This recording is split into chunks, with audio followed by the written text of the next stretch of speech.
When asked which learning theory I subscribe to, I usually refer to Vygotsky and the social constructivist approach, in part because I like to say Vygotsky, but also in part because as a history teacher, I feel like it challenges the norms of teaching history.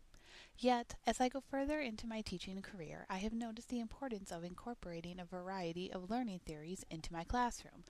And so, for this project, I decided that it might be best to focus on a theory I don't feel as well versed in: cognitive theory.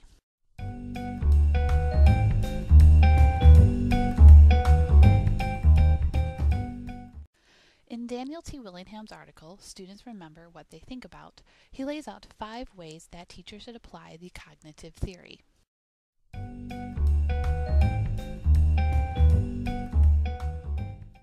This may seem to be a no-brainer, as anticipating what your lesson will make students think about is essentially a description of our job as teachers. It starts with the lesson planning and being sure to choose activities that meet your learning goal. What this really means is that we first have to decide what our learning goal is. For this lesson, Lesson 5, it is fairly straightforward. Students need to describe the Virginia Plan and to describe the New Jersey Plan. Once this is in place, I know exactly how my notes should look, and I know exactly which questions I should ask.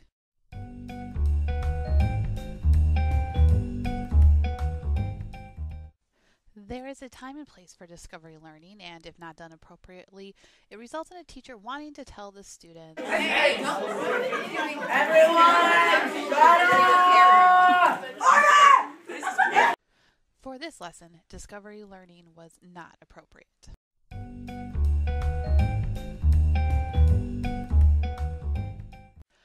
The night before this lesson, the students had a guided reading assignment that I created.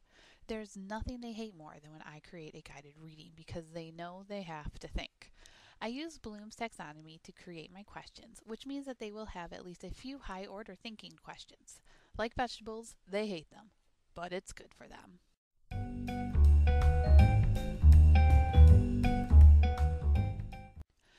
At the top of the students' notes, they were required to write down our objective, not just for the day's lessons, but for the next several days. This way, they know exactly what their next formal assessment will be on. Before the content was even addressed, the discussion focused on the goal, to describe the Virginia Plan and New Jersey Plan. All of our notes related to the goal. Our questions, which students answered at intervals throughout the lesson, matched our goal. The students were also quite aware of our long-term goal, to defend the plans, which meant that discussion of our topic would often refer to our long-term objective. There was no way that throughout the lesson the students could avoid our daily or long-term goal.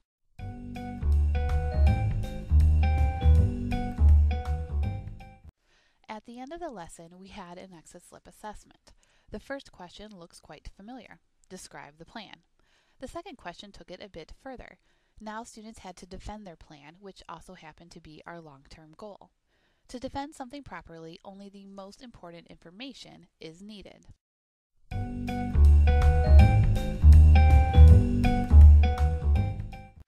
So far, I have done my part as a teacher utilizing the cognitive approach. Yet, the question remains, does it work? Describe your plan. The Virginia Plan was proposed by Edmund and written by James Madison. The plan was to have a bicameral legislature, which included the lower and upper houses. The lower was elected by the people, and the lower house elected representatives in the upper house. The number of representatives in each house was dependent on the number of people in your state. Also, the chief executive was chosen by both houses. They also planned to have a court system to decide the consequences for criminals. She nailed it. But what about the higher level thinking skill of defending the plan? Defend your plan by telling me what makes it better than the other plan. The Virginia Plan is incredible and has 3 branches of government, so each job can be done correctly. The lower house of the legislature is elected by the people, so they can have a say, whereas the people have very few say in the New Jersey Plan. We have someone to lead our country in this plan, someone to keep everything in check.